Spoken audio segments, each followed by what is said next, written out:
সংস্কারের নামে দেশে কোনো ষড়যন্ত্র হচ্ছে কিনা সেই প্রশ্ন রেখেছেন বিএনপির ভারপ্রাপ্ত চেয়ারম্যান তারেক রহমান। ফেনীর সোনাগাজীতে আয়োজিত সমাবেশে জনগণের সরকার প্রতিষ্ঠায় অন্তর্বর্তী সরকার সহায়তা করবে বলেও আশা করেন তিনি। দেশে গণতন্ত্র প্রতিষ্ঠা না হওয়া পর্যন্ত আন্দোলন সংগ্রাম চালিয়ে যেতে নেতাকর্মীদের প্রতিও আহ্বান জানান তারেক রহমান। শফিকুল হকের রিপোর্ট।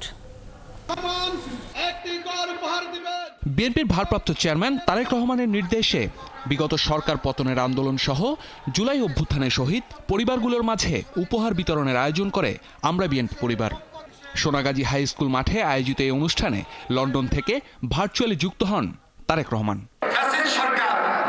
সমাবেশে দেয়া বক্তব্যে আন্দোলনের শহীদদের আত্মার প্রতি সম্মান জানাতে তাদের প্রত্যাশা অনুযায়ী দেশ গড়ে তোলার আহ্বান জানান তারেক রহমান।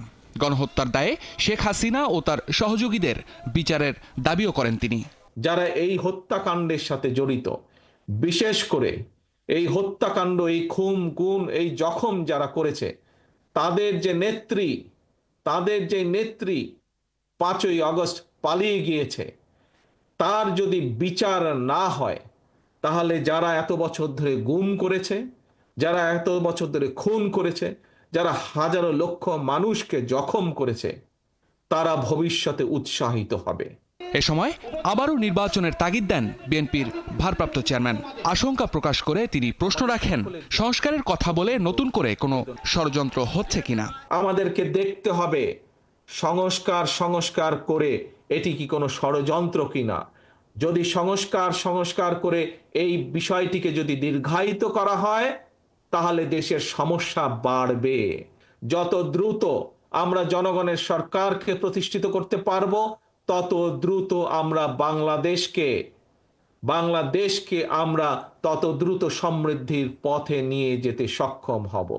বিভ্রান্তি এড়াতে দলে অনুপ্রবেশ করা অনুচরদের বিষয়ে সতর্ক থাকতে নেতাকর্মীদের নির্দেশ দেন বিএনপির এই শীর্ষ নেতা।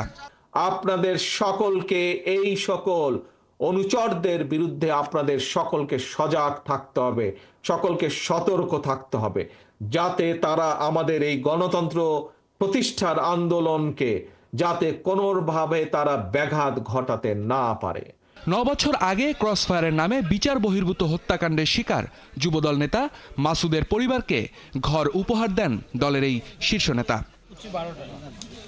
শফিকুল হক, 71, ঢাকা।